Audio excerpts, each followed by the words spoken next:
नमस्कार, आप सभी का स्वागत है हमारे channel dear DP sir learn with fun में।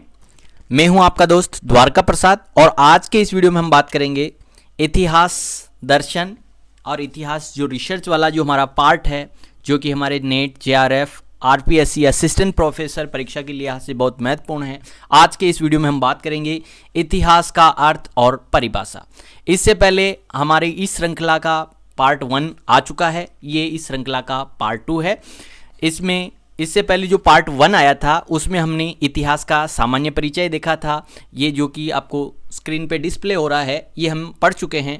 आज हम इतिहास की परिभाषाएं देखेंगे।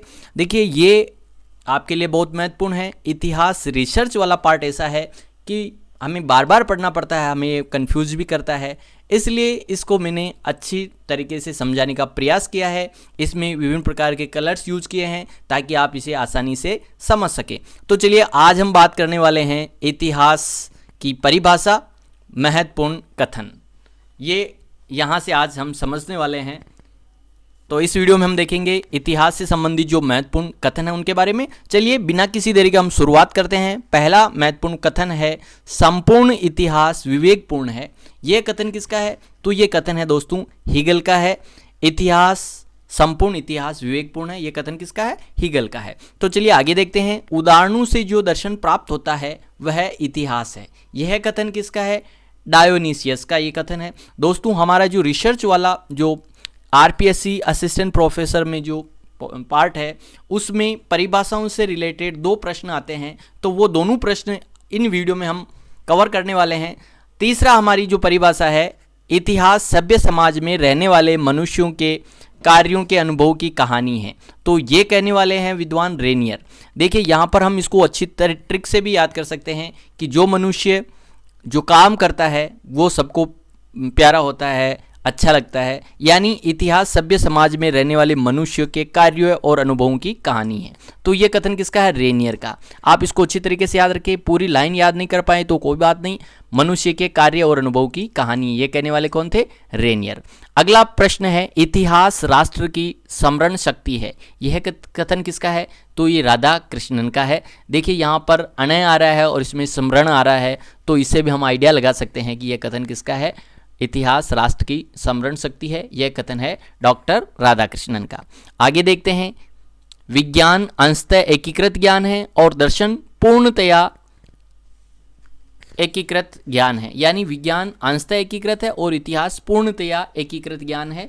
तो ये कथन किसका है? तो ये स्पेंसर का है। देखिए, यहाँ थोड़ी टाइपिंग मिस्टेक हो गई, तो आप उसकी तरफ थोड़ा ध्यान नहीं दें और कथन की ओर ध्यान दें। अगला प्रश्न है, मानव जीवन परिवर्तित हो सकता है परंतु समाज के मानदंड इतिहास में शाश्वत, प्रामाणिक और औचित्यपूर्ण होते हैं। यही इतिहास का वैज्ञानिक स्वरूप है। यह कथन किसका है? तो दोस्तों, ये कथन है कन्फ्यूशियस का, जो कि चीन के एक महान दार्शनिक थे। अगला कथन देखते हैं, हमारा सारा प्राचीन इतिहास केवल काल्पनिक इतिहास है। यानी हमारा जो प्राचीन इतिहास है वो सारा की सारा काल्पनिक है। यह कहने वाले कौन थे? तो वाल्तेयर ये कहने वाले थे।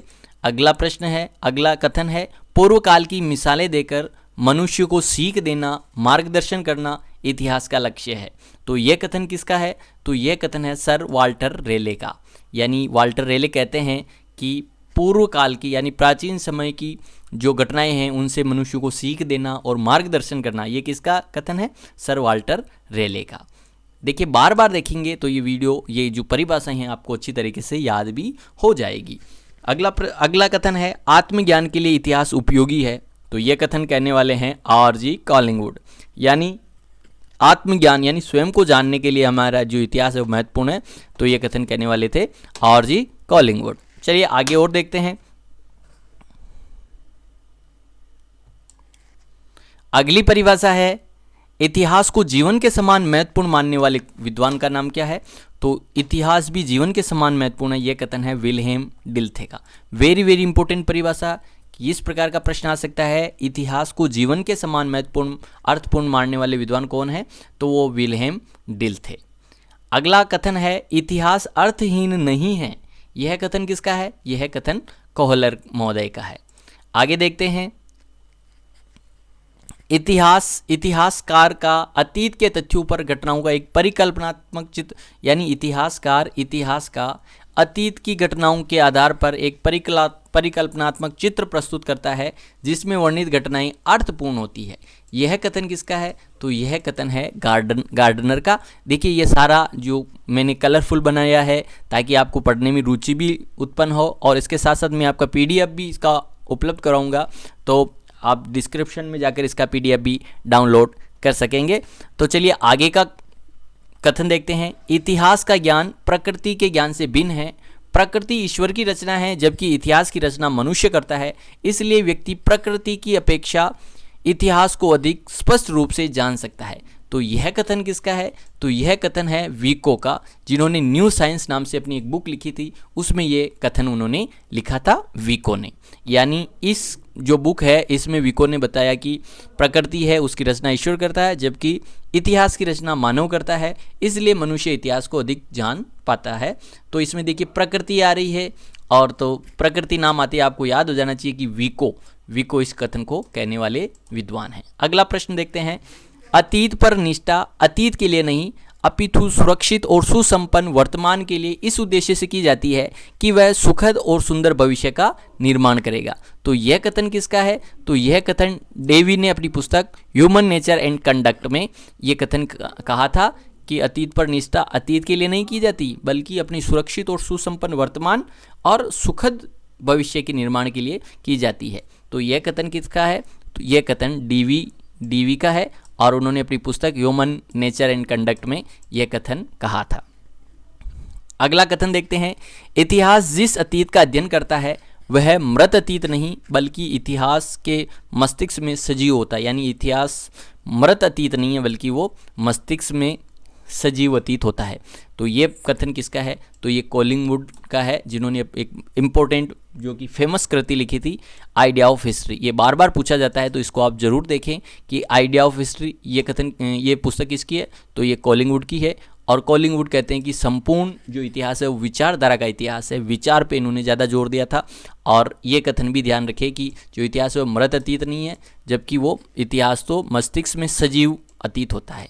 ये कथन भी कॉलिंगवुड का है। तो चलिए आगे और जानते हैं। आगे का कथन है हमारा इतिहासकार का अनुभव होता है। इतिहासकार के अतिरिक्त कोई भी इसकी अनुभूति नहीं कर सकता।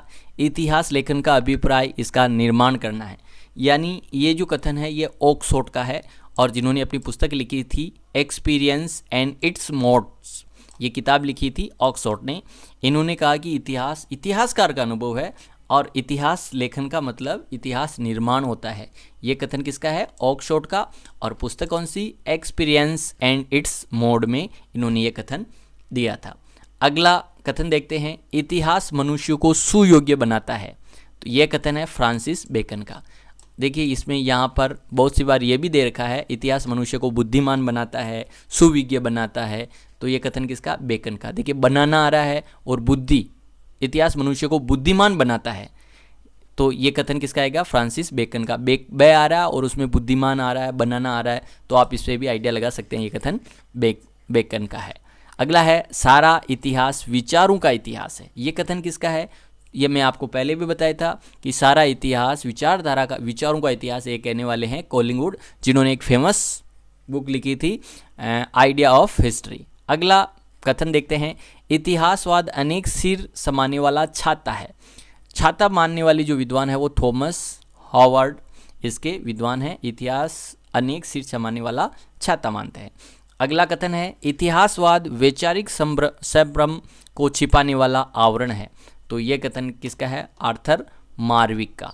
यानी ये मानते हैं कि इतिहासवाद वैचारिक संभ्रम को छिपाने वाला आवरण है। अगला कथन देखते हैं। इतिहास अपने आप को दोहराता है, पहले त्रासदी के रूप में और दूसरी बार प्रहसन के रूप में। यह कथन किसका है? तो ये कार्ल मार्क्स का है, जो कि एक बहुत चर्चित मार्क्सवादी विचारक थे। इनके नाम से ही जो मार्क्सवाद प्रचलित हुआ था। यानी इन्होंने जो मार्क्सवाद वैज्ञानिक स्वरूप इन्होंने प्रदान किया था। इतिहास अपने आप को दोहराता है, पहले त्रासदी के रूप में और बाद में प्रहसन के रूप में। तो ये इंपॉर्टेंट कथन भी किसका है? कार्ल मार्क्स का है। ये भी बार बार पूछा जाता है। अगला जो कथन है, इतिहास मनुष्य को बुद्धिमान बनाता है, यह कथन किसका है? बेकन का। यह कथन अभी पहले आ चुका था, पहले आया था इतिहास मनुष्य को सुविज्ञ बनाता है, यहाँ बुद्धिमान आ गया, तो आप ध्यान रखिए बुद्धिमान बनाना आ रहा है, तो ये किसका है? बेकन का कथन है। इतिहास एकदम तथ्य फर्क नहीं होता बल्कि स्वीकृत निर्णयों का एक क्रम होता है, यह कथन किसका है? E.H. कार का है, जो कि कहते हैं विज्ञान, इतिहास विज्ञान है न तो कम न सॉरी माफ़ कीजिएगा, ये कहते हैं इतिहास एकदम तथ्यपरक नहीं होता बल्कि स्वीकृत निर्णयों का एक क्रम होता है, यह कथन किसका है? E.H. कार का। और जिन्होंने एक पुस्तक लिखी थी व्हाट इज़ हिस्ट्री, और इसमें इन्होंने कहा था कि इतिहास अतीत और वर्तमान के मध्य संवाद है। अगला कथन देखते हैं, तथ्यों का प्रस्तुतिकरण इतिहासकार का पवित्र कर्तव्य है, ये कहने वाले थे क्रोचे, जिन्होंने ये कहा था कि संपूर्ण इतिहास समसामयिक होता है, यह कथन भी क्रोचे का है। ये सारे कथन हम वीडियो में देखने वाले हैं, इसके 2 पार्ट बनाएंगे, ये अभी पार्ट फर्स्ट है और सेकंड पार्ट आएगा जिसमें सारी परिभाषाएं कवर हो जाएगी, और इतिहास की परिभाषा से संबंधित 2 प्रश्न हर एग्जाम में आते हैं, तो वो दोनों प्रश्न हमारे इन वीडियो में कवर होने वाले हैं। प्रत्येक व्यक्ति अपना इतिहासकार स्वयं होता है, ये कहने वाले थे कार्ल बेकर। देखिए बहुत सारे हैं परिभाषाएं, अब तो वीडियो ज़्यादा लंबा नहीं हो इसलिए हम इस वीडियो को यहीं समाप्त करते हैं। उम्मीद करता हूँ वीडियो आपको अच्छा लगा होगा। अगर वीडियो आपको पसंद आया है तो चैनल को सब्सक्राइब करना ना भूलें और साथ में एक प्यारा सा कमेंट ज़रूर करें, अपने सजेशन ज़रूर दें। वीडियो देखने के लिए आप सभी का धन्यवाद। थैंक्स।